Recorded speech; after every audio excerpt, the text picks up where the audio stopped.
Fair warning, if your name is Paula, and if you are in a private deconstructed page swap with me, and if you do not wish to see your finished page before you receive it, click off now.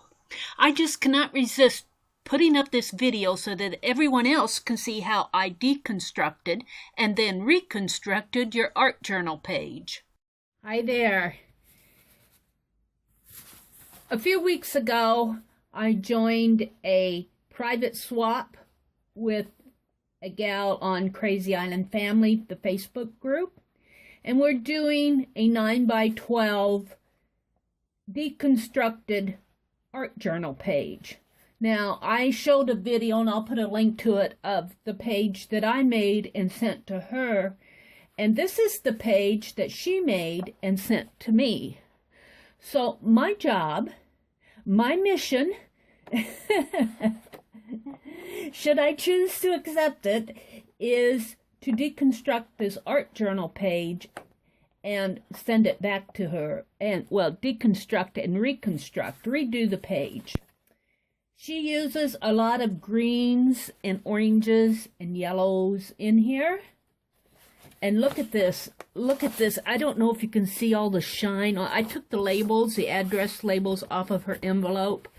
But the paint on this envelope, it's just beautiful. And I don't know if you can see the streaks of shine on here. There, you can see a little of it in there. It's just gorgeous. But when you turn this envelope this way, I swear, this looks like a seascape to me. I'm going, oh, I just have to use this. But it's not 9x12. So I'm sitting here going, huh, and I like these stamps. So what I think I'm going to do is well, first thing I'm going to do is I'm going to also re-alter the back. She's got a note on the back here. It's a very informal note. It just, thank you for being so brave to join the swap. I can't wait to see the results. So I'm going to leave that note, but I'm going to collage. I'm going to collage some tissue paper on the back. However, I want to leave the note. So I want to tear up in here and up in there, because I want the note to show through. I might do a tint or stain over that note. And then what I'm going to do is, well, I'll show you. But what I'm getting at is, this is going back to her because it's just so beautiful. I just love this. I see the ocean in here.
October 15th, 2014. Dear Paula, hello from Mary at The.Meri.Atelier. It is so much fun to do this deconstructed journal page swap with you. I'm so glad you suggested it as a private swap at the Crazy Island Family group. I really enjoyed working with the visual elements on the journal page you sent to me in the mail. I hope you enjoy how I reconstructed your page. I left several elements unattached, well, partially, so that they could act as interactive elements. And of course I had to use my fine line paint applicator, and I had to do a stained glass page. The bright colors on your page just invited it. And you know, I really liked the envelope that you mailed the page to me in. I was going to keep it for myself, but while I was doing the page, inspiration struck. You know how much I like letters. Well, here's one for you. Let's do this again sometime. Mary Abrams at The.Meri.Atelier. Note, the ink on this page is not permanent.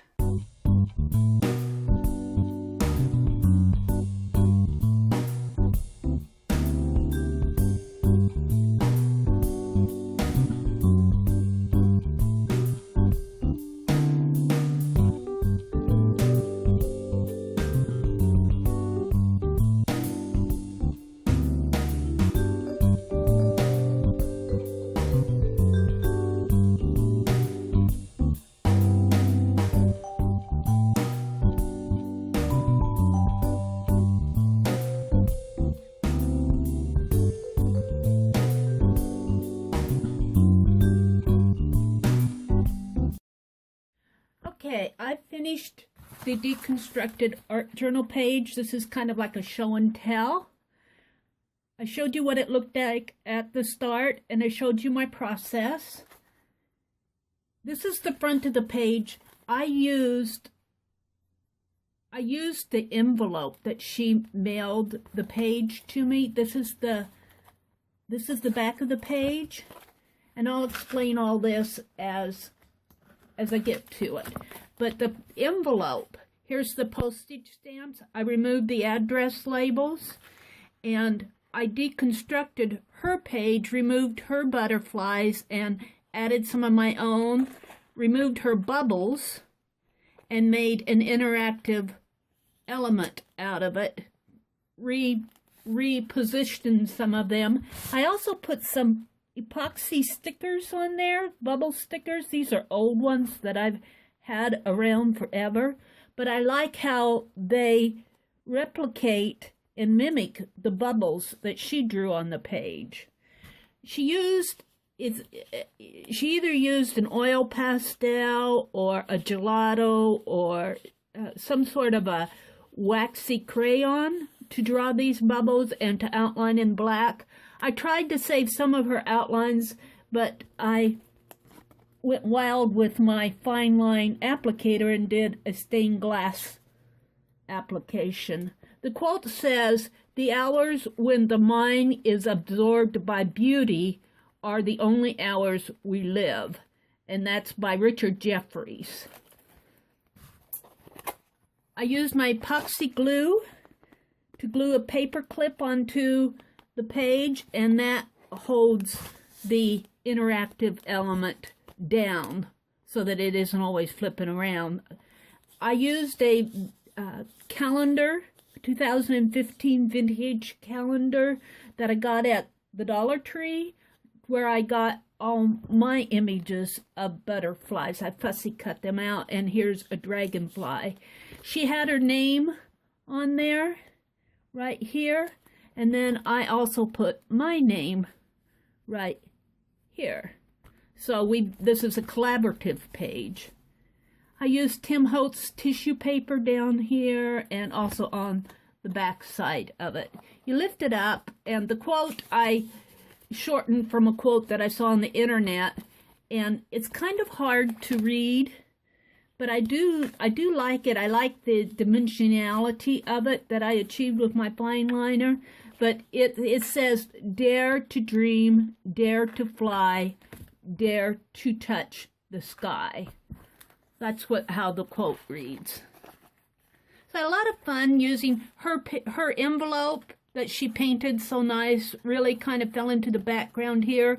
But I will say that without the envelope, I don't think the page would be the same. You can still kind of see some of the ocean in the background. It's like the butterflies are flying over the ocean in a stained glass theme. Okay, on the back of the page, I used a paper clip up here in the corner to hold the flap of the envelope down, and then I added my own paper clip down here, and this one you can remove like this. I put it down at the bottom to hold this flap down, but if she doesn't like it down there, however she uses it in her journal, she can also put it up here, and the little dangly will hold in any place that she puts it on the page. And all this is a set of earrings that I got at the thrift store, and I took them apart and rewired them, sort of, and hung them off of a paper clip. I was thinking about putting a ribbon on there, and I may still put a ribbon. Find me a little ribbon scrap and put on there. And so you have to undo both of the paper clips to lift out the flap of the envelope. And the envelope actually still has the clip there, and before I send it to her, I will fasten this. But I don't want to bend this back and forth so many times that it'll break off. Inside, I have a calendar page off of that 2015 vintage design calendar that is also butterflies. And then, because I like letters so much, I wrote a letter to her, and you heard me read that in the process video. This was done with my fountain pen, and as I noted down here, the ink in this fountain pen is not permanent. But she could blur all this out if she wanted and use it, she could do anything she wants with this, or she could fold it back up and put it back in the little flap of the envelope. The back of the page also has some interactive butterflies. I did not glue this huge, big, beautiful butterfly I got off of the cover of that calendar, and I wanted to leave it unglued because, look, there's a bee there, there's some foliage, there's some lettering. I just like this. I reinforced it with washi tape that I glued down with my matte medium, and I did that on this side too, but I put one of those epoxy stickers there, and this one doesn't open the entire way, but there's not as much under there. There's just kind of a design foliage. And then I put other butterflies on the page. I had cut out elements. You saw me cut out these elements out of the page to make this interactive, so you can see the back of this envelope in here, and in different places in here are really cut out butterflies, so it's very dimensional. And then I have epoxy stickers, and there's a big old dragonfly and a little butterfly that I drew on a piece of her scrap paper, and then I just did a little doodling on it. So I'm very happy on the entire background. If you look really close, like right in here, I don't know if you can see it or not, but way in there in the background is that Tim Holtz tissue paper sticking through there. And even though these elements are not in your face obvious, if you remove them from the page, you would notice it right away. So they just add sort of a background ambiance. And of course I did the entire background in the same stained glass theme that I enjoy so much. So that's kind of my contribution to the page. To close it up, she can just fold the top part back into that paper clip, and then I put the paper clip down here, and when I mail it, I'm going to fold these little danglies up this way, and I'll probably put some paper or cardboard to hold them there so that they don't dangle down in the envelope again and get broken. So that's the show and tell portion. I really enjoyed deconstructing her page and reconstructing it. and giving her more butterflies. Her page was so colorful that I could not resist doing a stained glass theme. The colors just totally stand out.